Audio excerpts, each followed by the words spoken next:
La voix du peuple. La voix du peuple.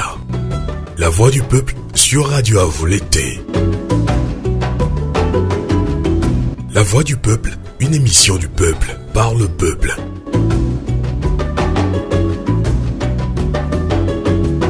Le peuple s'exprime à travers des interviews, analyses et débats sur l'actualité politique et le développement.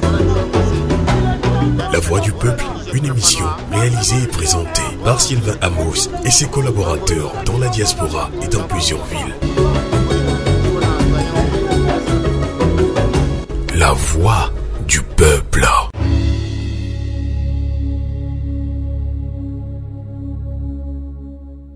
Bonjour à toutes et à tous, nous sommes au lac de Bienne.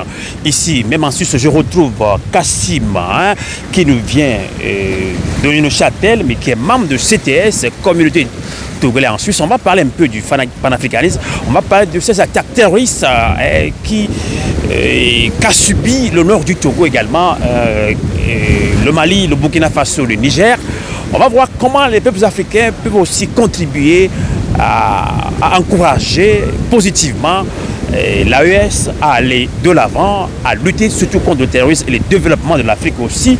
On va revenir un peu sur le Togo où une seule famille dirige ce pays depuis près de 60 ans. On va voir comment est-ce que nous pouvons motiver, mobiliser la diaspora surtout à soutenir le nouveau mouvement MLN, Mouvement pour la Libération Nationale. Kassim, bonjour. Bonjour Amos. Vous allez bien? Je vais très bien. On va aller rapidement. Le 20 juillet dernier, près d'une douzaine de soldats togolais sont morts au front. Le nord du Togo a subi une attaque terroriste. C'est un peu du nouveau au Togo, contrairement au Mali, au Niger, au Burkina Faso. Hommage à tous ces soldats qui sont morts pour la patrie, qui sont morts au front. Kassim, votre réaction? Merci Amos. Permettez-moi tout d'abord de saluer la mémoire de tous ces militaires qui sont tombés au front, on peut dire au front, au combat, parce qu'ils étaient au camp quand les terroristes les ont attaqués.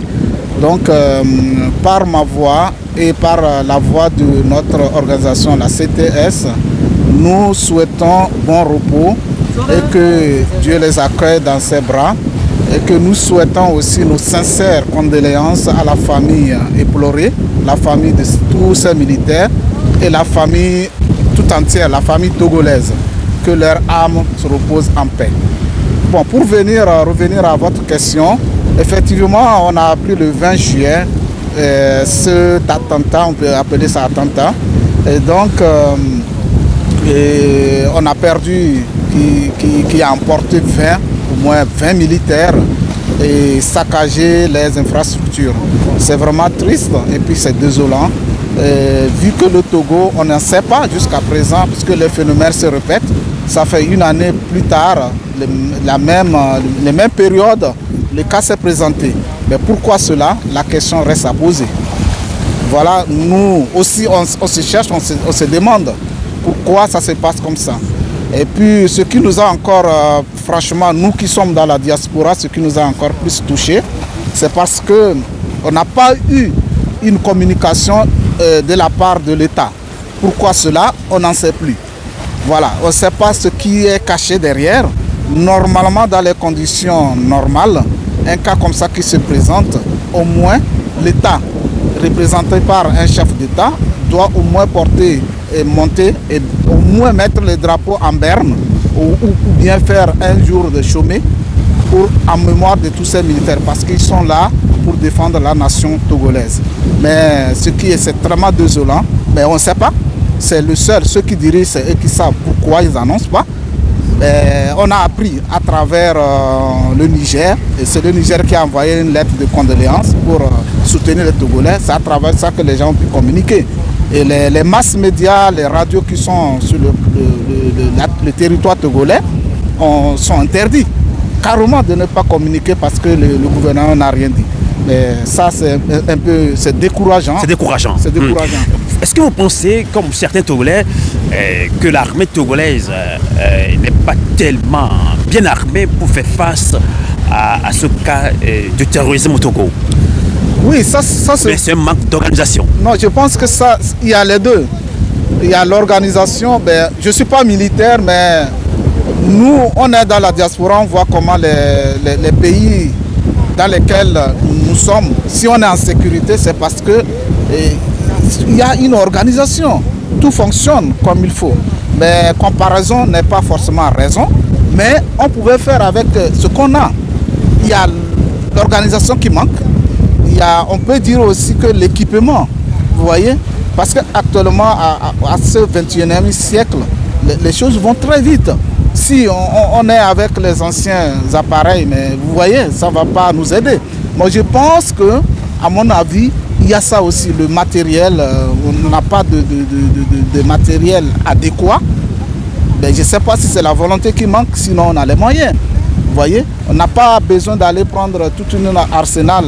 Mais il suffit d'avoir le moyen, le minimum. Mais je pense qu'on ne l'a pas. D'accord. Alors, on va parler un peu du panafricanisme. Hein. On a un peu du temps, environ 5 minutes, hein, puisqu'on est au bord de la mer, il fait un peu sombre quand même déjà.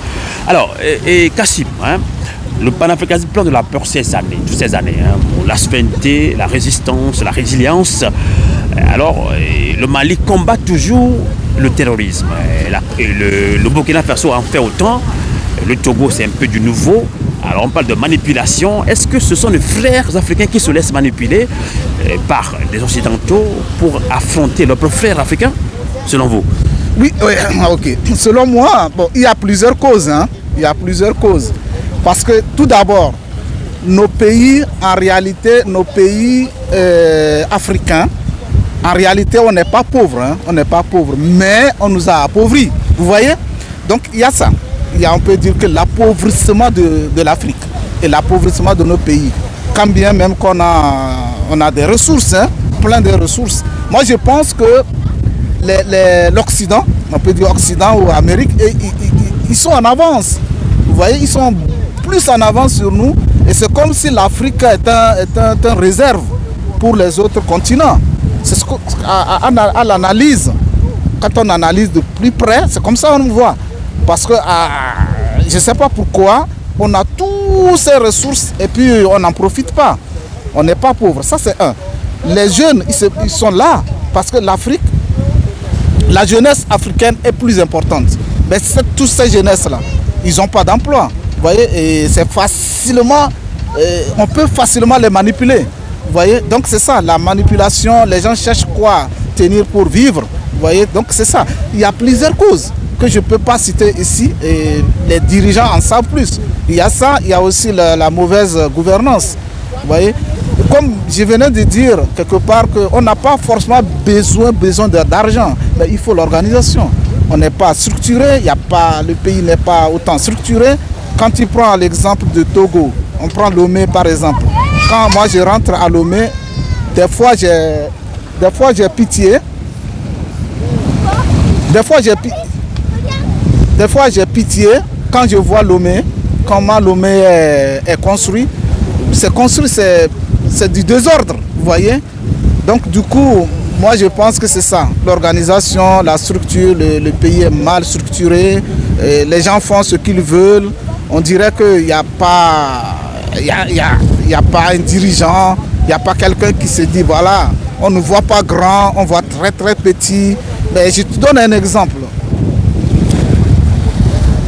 Entre-temps, on a voulu faire les communes, structurer le pays à faire des communes. Mais c'est comme si on a fait les communes, comme si on nous disait, faites-le. Et puis ils ont dit, bon, comme on nous dit de faire, on a fait. Parce que ce n'est pas du tout ça. Vous voyez, c'est pas du tout ça. Les communes sont là, mais ils ne savent pas quels sont le rôle exact d'une commune.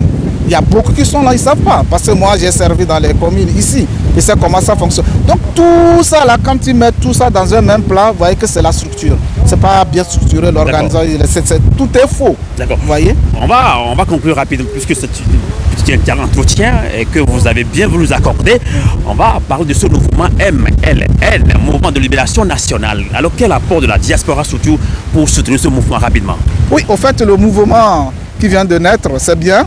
Parce que on est à la recherche de solutions. Hein. Et tous ceux qui peuvent contribuer faire quelque chose pour pouvoir trouver une solution pour notre cas, surtout le cas togolais, Parce qu'on est, je pense qu'on est je peux pas dire, on peut dire qu'on est le dernier de l'Afrique. Hein. Vous voyez, tous les pays se développent, mais chez nous, ben, on a l'impression qu'on est sur place. On tourne en rond, on revient à la même place, on ne décolle pas. Il faut tout juste voir les pays qui sont tout autour de nous. Donc ce mouvement, ben, on est là, on l'encourage. Mais il faut vraiment qu'on ait une sincérité, mais il faut que les gens, qu'on résiste. Parce que souvent on fait des mouvements comme ça, après ça crée... Mais pourquoi vous parlez de sincérité, Kassim? Oui, bon, je pense de sincérité parce qu'on a beaucoup de mouvements qui sont créés mais disparus, quelques qui disparaissent. Il n'est jamais trop tard pour faire quoi que ce soit. Oui, c'est vrai. Ce qu'ils ont fait, je n'en disconviens pas, c'est bien, c'est une bonne chose. Mais s'il y a du vrai dedans, bon, pourquoi pas, ça va prendre. Je pense qu'il y a du vrai quand même. Oui, j'imagine... Si vous avez un conseil à donner aux leaders, Kofi Yamyan, Jean-Sylvanus Olubio, François Akile Soboko. Je pense qu'ils sont tellement matures, hein. On n'a pas d'autres conseils à les donner, ils savent. Parce que ceux-là, tu prends François Boko, il a servi au régime. Donc la balle revient à la diaspora togolaise surtout. Effectivement, mais ils ont dit qu'ils vont essayer de mobiliser toute la diaspora. Mais s'ils le font, on est là. Nous, on cherche, c'est pas comment faire pour trouver la solution pour notre Togo. Voilà, c'est tout. Mais donc la diaspora est disposée à les accueillir, mais il faut qu'ils essayent de comment manager pour pouvoir essayer de mettre toute cette diaspora dans le même creuset pour qu'on puisse trouver une solution adéquate pour notre nation. En tout cas, merci beaucoup Kassim. Nous sommes au lac de Bienne, ici même en Suisse. On rappelle cette citation de Frantz Fanon. Chaque génération doit, dans une relative opacité, découvrir sa mission, la remplir ou la trahir. Vous et nous, de quelle génération sommes-nous? Et continuez à vous abonner sur nos comptes YouTube. Continuez également à nous aider à produire des émissions panafricaines de résistance au Mali, au Burkina Faso, au Niger, au Togo, en Côte d'Ivoire, en Guinée-Conakry. Africains, réveillons-nous. Et comme on le dit au Togo, à volonté. Et au Mali, qu'elle est quétanière. Et en thème, Kokolé. Moi, si tu me permets, je fais un petit coucou à l'Alliance des États du Sahel. Franchement, à chaque instant quand je me réveille, je suis fier. Franchement, qu'il faut qu'il continue comme ça. Tout à fait. Que toute la diaspora soit derrière eux. Je pense qu'il y a tout pour un début. Je pense que c'est un bon début. C'est un bon début. À très bientôt.